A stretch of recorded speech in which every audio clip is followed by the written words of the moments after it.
good day, aloha, and hello everyone. Welcome to Hit Dice Heroes. I'm DM Alanna, and today I'm joined by Phil. Hey Phil. Hi. Hey.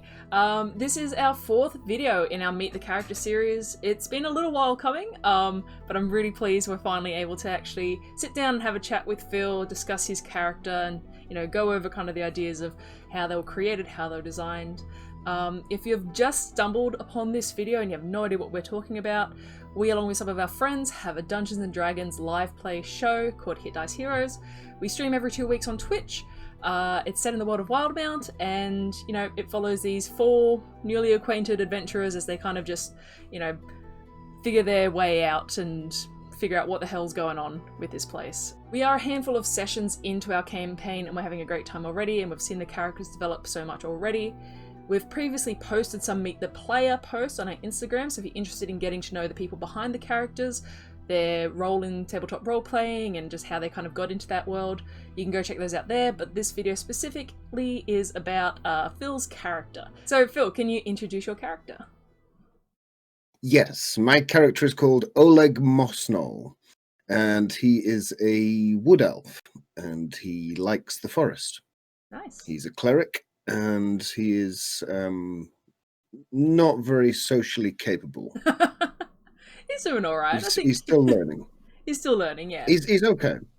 He manages. Yeah, and so can you describe kind of your inspiration for the character creation of Oleg?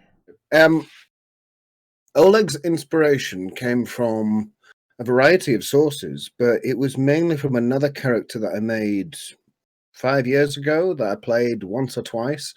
And I think she actually died eventually. What happened to her? Oh no. I can't remember. We haven't played the game in such a long time. It's kind of faded into insignificance with all of the other stories, and it's kind of merged together. But his sister was a wood elf cleric as well. And through the course of her adventure, her backstory involved some similarities to Oleg's. So it was more or less just copy-pasting from one place to another, but changing the sex. I thought, well, I can't change the same. She was called Echo Mosnol, and she was a very sweet cleric that liked to play around with trees quite a lot. Forever climbing trees. She wasn't very good at climbing trees. She was always falling out of them, if I remember rightly, but... yeah, she was a fun character to play for the 2 or 3 sessions that I played with her. We ended up fighting a big bowl of orcs of them. So I thought, well, I'll make her brother. As to his design, I was always a big fan of when I was a kid of Asterix and Obelix by Goscinny and Uderzo. Yeah. And I can remember Mum saying to us once, like, if you ever manage to earn a job or earn some money out of reading Asterix, then you'll be doing all right. And it's like, yeah, all right, thanks, Mum. And I was always fascinated with Roman legionaries, and I thought it would be cool if you could have a wooden version of a Roman legionary, so not so much metal and breastplates, but actually wood, and it's a constant repair process. It's constantly requiring updates and modifications and coming undone in the night, and it has to be done up in the morning with some druid craft or something.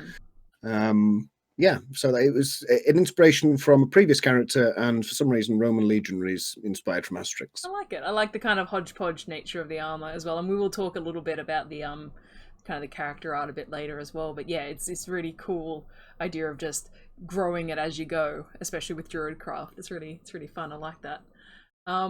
So kind of also leading into that, which great leads into the next question, because Oleg is a nature cleric. He obviously has this affinity and strong ties with nature. What aspects of being a nature-attuned character are you interested in exploring with Oleg? Like, we've already had a few sessions and you've had a chance to kind of get into his, don't want to say skin, but get into his kind of headspace a bit. But going forward, kind of what aspects of nature are you interested in exploring? Well, the thing that I've always enjoyed, and I enjoyed this with Echo, his sister, is speaking to animals. The whole being able to speak to animals and plants thing. It's such in a D&D environment, it's something that's so like, oh yeah, you can speak to animals and plants. Yeah, I can do that. Yeah, my sister can do that. It's so accepted. But in our world, obviously, we can't speak to animals and plants. Yeah. We can attempt to communicate with the dog and the cat and the cow and the plants. Oh, come on, plant, come on, grow. It's a nice sunny day. What's wrong with you? But the plant doesn't talk back. There's no There's no two-way street. So I thought it'd be really interesting if you could somehow, a person with no social skills in a city or a social environment where people are involved actually has more affinity with animals and plants than he does with the people that he's enjoying the adventure with. So his friends are not so much the people he's with, they're just companions. His friends are the cats, the dogs, the rats, the mice, the plants that he speaks to and that he feels he's lived amongst for the majority of his life. So he sees them as his actual friends, and they're the ones he can actually communicate with and relate to some degree. Whereas elves and humans and drow and everything else, he's just like, I don't understand you. Why did you do that? That doesn't make sense. Nice. So there's an awful lot of confusion, especially when he's in the city.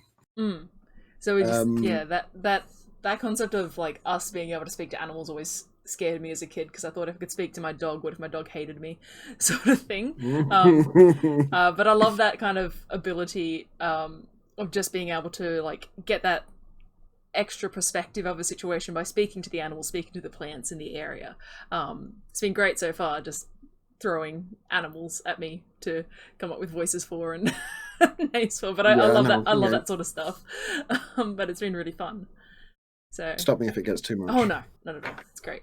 So are there any kind of like fun quirks or character traits that you've started to develop in the first couple sessions that you maybe were surprised by or you're excited to expand on? Yeah. Yeah. I don't want to say too much. I can think of some. yeah. You've told me a little bit. I've told you a little bit of what I intend to play. I'm looking forward to the relationship that he can build with the cats that he's got addicted to. Hopefully addicted. If not, I'm sure he can pressure them a bit.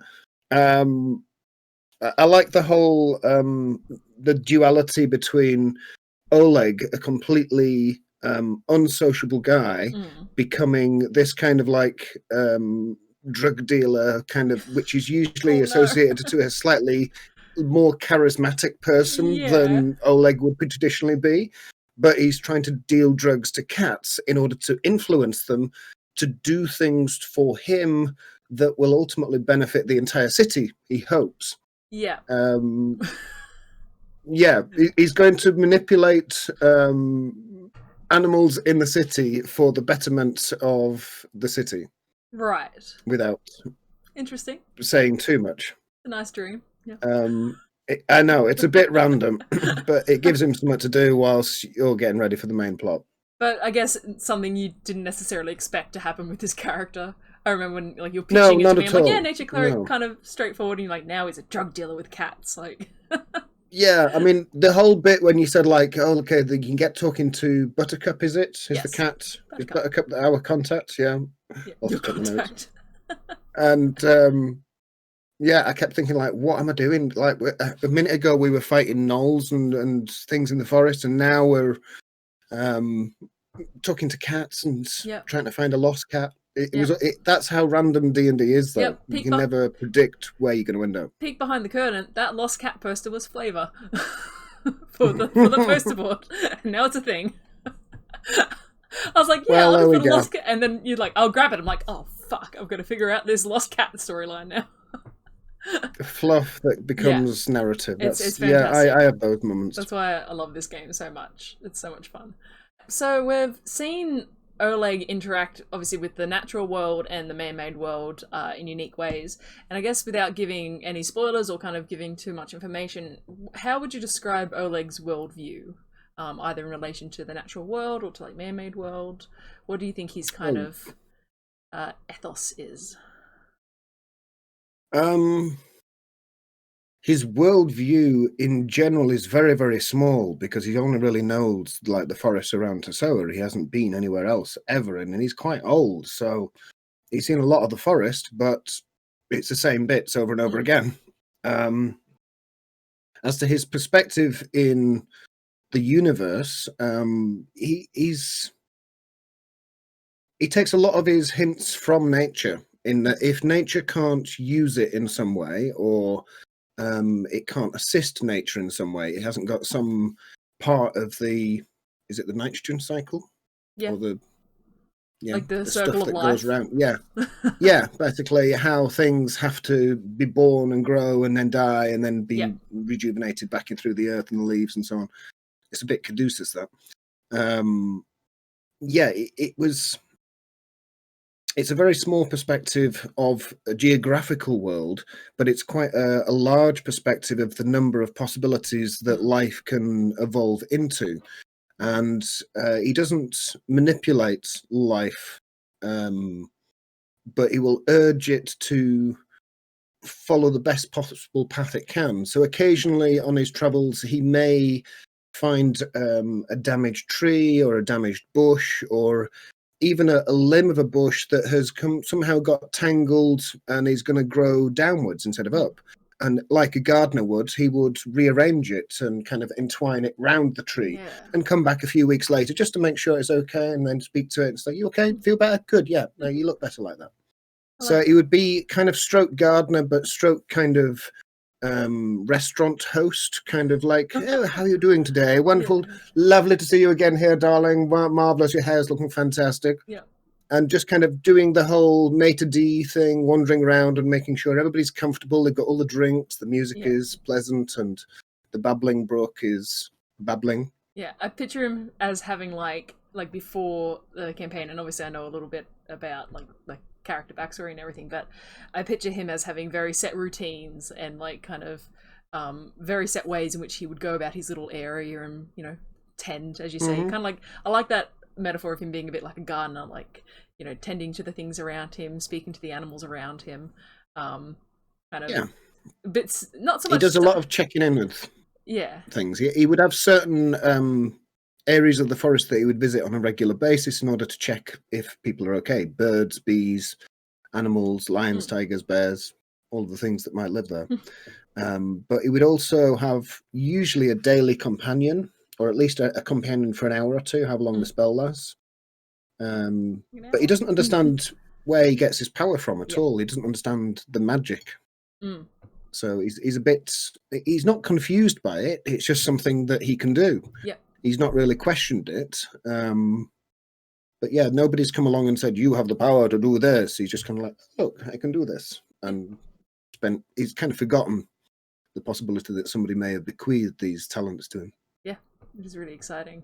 Would you think that maybe like Oleg is kind of stuck in his ways, or is he excited to start this adventuring life, do you think? He's been stuck in his ways for a number of years, which is part of the reason why he decided to go with Gima into the city. She was an olive branch of redemption, to coin a phrase that Oleg would be able to relate to, in that he was stuck in a rut and he wasn't really going anywhere. And it wasn't that he was looking for something else found him, which is always been his perspective of the universe. Is you don't go looking for things happen to you. Things come to you rather than you going to them. That's his perspective of an adventure. So when Gima came wandering out of the forest and said, "I'm going to the fair," he's like, "A fair? I've never been to a fair. That sounds interesting." It was a new chapter, a new book, which would be, he could turn the page and say, "Okay, we've finished that, whatever the hell that was, wandering around the forest for 100 odd so years. And we're going to go now into a different chapter and find something else." And he wasn't quite prepared for Gima, for one thing. I don't think anyone was prepared for Gima. Yeah. Or for even meeting Ace and Hikari, or even the village of Tosoa. Is it a village or a city? It's more of a city, yeah. I think I kind of play it down a bit, but it is a big city. But I like. Yeah. It's a kind I've of still got a good envisage of the cross and the kind of got a country feel to it. So yeah, okay, that's cool. I like that. Just for fun's sake, what's Oleg's favorite animal? It'd be something small and innocuous, something that doesn't bite, something that isn't venomous. At the moment, it's probably a cat, Nice. but that's because they're part of his muscle that he's going to control the town with. It's got cat on Yeah. Prior to that, it'd probably be a rabbit or something. Oh, nice. Something fluffy. Little bun. Something small, something cute, something you can put in his pocket and wander around with for a few hours. And Cool. yeah, he would probably, this is something I was thinking about, he would probably do. When he goes around talking to animals, he's not just saying, oh, hello, Mrs. Rabbit, are you having a wonderful day? Would you like a cup of tea? Thank you very much, and all of that. He's actually kind of taking them on a mini adventure. So he would tend to like pick them up and put them on his shoulder and wander around the forest with them, kind of showing a rabbit a different perspective. It's like, yeah, you live down there on the ground. Look, come on, look at I'll hold you up. Look at that. Can you see that flower? That's really pretty, isn't it? Yeah. And holding these animals up into unusual circumstances so that they get a better perspective of the universe around them, hopefully. That's really like sweet imagery. Like I really enjoy that. Just, excursions with remember animals. Remember the bit where he didn't disturb the sleeping owl? Yes. I thought that was excellent, like roleplay. That was like really cool. I was like, damn, that's like true to character. I consider him a bit like a grandfather tucking his grandchildren into bed, basically, and sneaking around the bedroom late at night to make sure everybody is tucked up, and if they're not, just kind of adjusting the covers and just just tuck that in there and sweeping the hair behind their ear. Just gentle little things around the forest that nobody would notice apart from him, but is going to better for the betterment of his fellow forest dwelling creatures. Yeah, nice. Kind of, and then I guess moving on from the calm and caring side of Oleg, how would you describe Oleg's fighting style? Or I guess maybe because you've said before that he's maybe a bit more support than offensive, but I don't know. What do you think? What would you describe his fighting style as? Yeah, he's definitely a support design character. I've actually chosen his spells simply to support and not to attack. Based on his character and his narrative, the way he would resolve things. He doesn't consider combat to be a way of resolving things. It's more a fierce storm blows through the forest and occasionally a tree will fall down. That's the way things go sometimes. He's not sad about it. He's not happy about it, but he's not going to try and embrace it and cause it to happen again. He's just going to okay, well, that's the way things go sometimes. As to actually how he tactically chooses his battle plans on the field, it's more down to if you consider, and don't tell them I said this, but they're going to really see this, Ace, Hikari, and Gima as being pretty little fat flowers in a field that requires some nurturing guidance, maybe a bit of fertilization, a bit of water, a bit of sunshine. And he does his best to make sure these flowers are taken care of and are not going to be inhibited by anything around them that may hurt them, whether it be a physical attack, a mental attack, or a charm, or anything else. I'm trying to prepare him so that he's capable of resolving any negative impact on them. But in turn, he's therefore not very capable of delivering damage. So overall, what do you think you're most excited for in playing this character? Beyond the fact of playing with you guys, because you're all cool critters, I'm enjoying playing Oleg. There's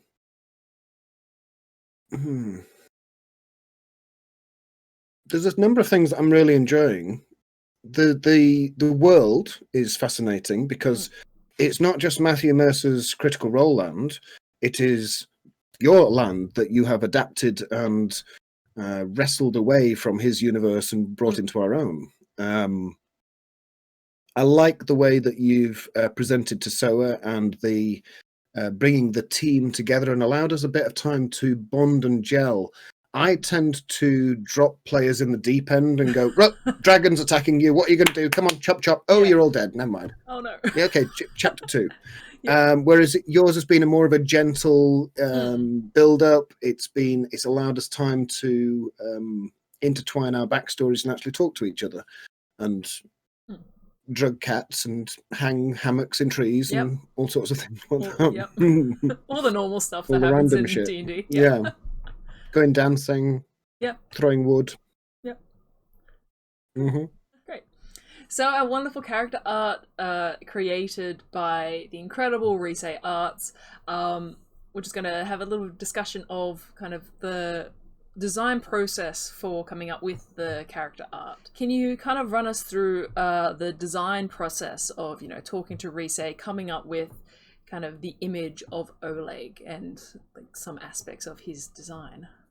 I normally go for characters that look to some degree similar to myself, so they tend to be bald with beards. So there's an awful lot of dwarves that I've role played in the past. But yeah, the inspiration from Echo, his sister, I thought, well, he's a wood elf for a start, so pointy ears, brown, dark skin. He's living in a forest. All of those forest accoutrements that come with wood elves and all of their abilities to hide in sneaky places. But then I thought, well, he's going to need some form of protection and armor. So I thought, do we go for the cleric that's the traditional big, bulky, heavy armor, mace, shield, helmet, clang, clang, clang, clang, clang, everywhere they go? And I thought, that's not the kind of cleric I'd like to play. And I think I've discussed this with you in the past. I've always mentioned I'd love to be a multi-classed cleric rogue so that you can attempt to do a sneaky heal. So you can bonus action sneak, hide, and then move your distance, heal somebody, and they don't know what's going on. I've just been healed. That's amazing. Thank you very much. And it's all very natural, as if the universe has just helped you for that instance. And then sneak away again. So yeah, there's a number of possibilities. So I tried to design his armor with that in mind, so that he would have the ability to sneak. So I thought, well, that's the only leather armor. Leather armor's not very strong. How can we possibly up-arm it later on? Which reminds me, we need to go back and pick that up, because he doesn't have any armor at the moment. Gonna remind you of that. Yeah, no, I've got it written down somewhere. Got distracted with cats and dance parties. And whilst designing, considering that, I thought, it'd be really cool if he had wooden armor. It'd be like if he's made it himself. And I thought, well, what would wooden armor look like? And thinking, no, that's not going to work. That's going to be really impractical. And started thinking, well, he's got that spell Druidcraft, which maybe enhance it and build the straps and things like that. And it was from there that I got the image of a Roman legionary. Rice did a fantastic job of encapsulating what I described as like, tunic, very dirty, tattered, manky. Armor looks like it's been taken off a dead body. It's got a number of grievous wounds in it, but it's been repaired and up-armed, and it's patched and put together. And her first initial drawing of like, what do you think? I've done this. I was like, yep, that's it, exactly. Print, save, done. And she went away and she fluffed it up and made it lots of extra amazing details. But I was like, how is it possible for you to get inside my head so quickly with just like a little description? Even insane, down to the leg guard. I thought, like, he'd only have one leg guard. There would be initially two, but the body got destroyed or something, or he couldn't find it, or he didn't know. So I didn't even need to tell her that he only had one leg guard. She envisaged that and put that in. So good. Nah, it's just, it's incredible. I just love, as you say, like the battle scars on it, the vines kind of twisting up, holding it together. And I do like that. I do like what you're saying about how you make characters that kind of look like yourself, but then you've picked an elf, so no big beard on this one. No, can't be having that. Sorry. Hang on. It's great. And yeah, he's kind of got that kind of dirty kind of appearance. He looks so sad. He's scruffy, unkempt. he doesn't care about his appearance. He doesn't really understand mirrors or the need to wash and bathe, and beyond simple hygiene, you probably wash like once or twice a week, and even then it's just a case of throwing yourself in the river. It's not really bathing to some degree. He's got some, so he is quite dirty. He's got some pretty lush hair. Like the hair is pretty spot on. I imagine it's very mossy and very kind of like dank and dirty, but it is quite like lovely. I wonder if he knows how good he's got his hair. I saw a guy, I think I was in California. I'm trying to remember where I was. I was definitely in the States somewhere. And I saw a big Rastafarian guy, and he had his hair all dreadlocked, and it was one mass of hair. Yeah. And he'd woven into it beads and trinkets and ropes and all sorts of things. He must have been doing it for decades. Yeah. And it was one of those. It's like beards. Beards, the bigger they are, the more you stare. Yeah. The bigger his hair was, because it was out here somewhere and going down his back, the more everybody stared. And he was obviously quite used to it, and he was dancing around and rotating his hair around the place. And I kind of envisaged Oleg's hair being a smaller, junior version of that. Like he was the grandfather, we're just the little kid trying, I want to look like that in the end. Yeah. So yeah, it's more just dreadlocks and vines and it's not. It couldn't even really be called hair. It could all be like detached and removed as a helmet. It's just a mass, yeah. Helmet, nice. And he's got that big kind of oval shield on the back, which he obviously uses for his protection, which is nice. That's something scavenged as well, I imagine. Yeah. It was everything that he's got is scavenged. Nice. Or homemade. His shield only brings his AC up to 16 though, and he's thinking of dumping it. I don't think he's over encumbered yet. But he's got bark skin, so that can bring his AC up to 16. Helps. I think it's an action to do it, and it's a level 2 spell, but he's got it prepared all the time. So bark skin lasts for a while too, I'm fairly certain. So I think you're pretty... Does it? Oh, yeah. Maybe? Let's have a look. Where's my character sheet? Look it up, yeah. I think so. I think it lasts like 8 hours, doesn't it? Bark skin? 1 hour. 1 hour, my bad. Well, what's the concentration up to 1 hour. Maybe I'm thinking of most combat doesn't last an hour. No, never. So yeah, I mean, worst case scenario. Mage armor lasts 8 hours. Mage armor. Okay. Worst armor, he could use his bark skin and his shield to have an AC of 18, or he can drop the shield or put it on his back and use his, what did you call it? The long lure. I think that's an excellent spell ability. Long lure. I don't want to mention its secret abilities. Because I definitely want to use that at some point in the future. Yeah.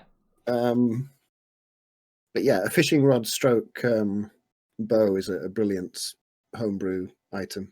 Yeah. Thank you. And it sounds great in an Australian and a British accent. Yeah, if only I get a bit confused late at night. And I'm going to, along what?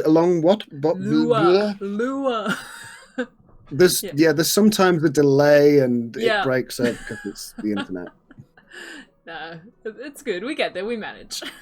So I guess, is there any kind of final comments you want to share about Oleg? Any things you just want to like discuss about the character? Okay. Hopefully he will entertain and amuse people. That's ultimately where I take most of my characters, as a form of entertainment for other people to witness. Not so much, I'm not used to having a Twitch audience or a stream audience of any kind, but more for the players' benefits, so that they find some rewarding experience from being in his presence. And hopefully, should anything happen to him, he is remembered fondly. Because he is keenly aware that 15 hit points is not very much when you're fighting level 3 and level 4 characters, but he's got that kind of deathly meta sense of how weak he is. Yeah, but I mean, he just kind of like accepted it, and it's like, if you go, you go. That's one of those things. At least he can heal himself, so he's got some advantages. And he's fairly fast at 35 feet per round, but yeah, there's many things that can happen. I'm really looking forward to it. I'm really enjoying the game. I'm really enjoying the team that you've put together and your games mastering style. In that we're all games masters, we've all got our own styles, but it's so nice to be able to take that helmet off for a while and let you run the game. Yeah.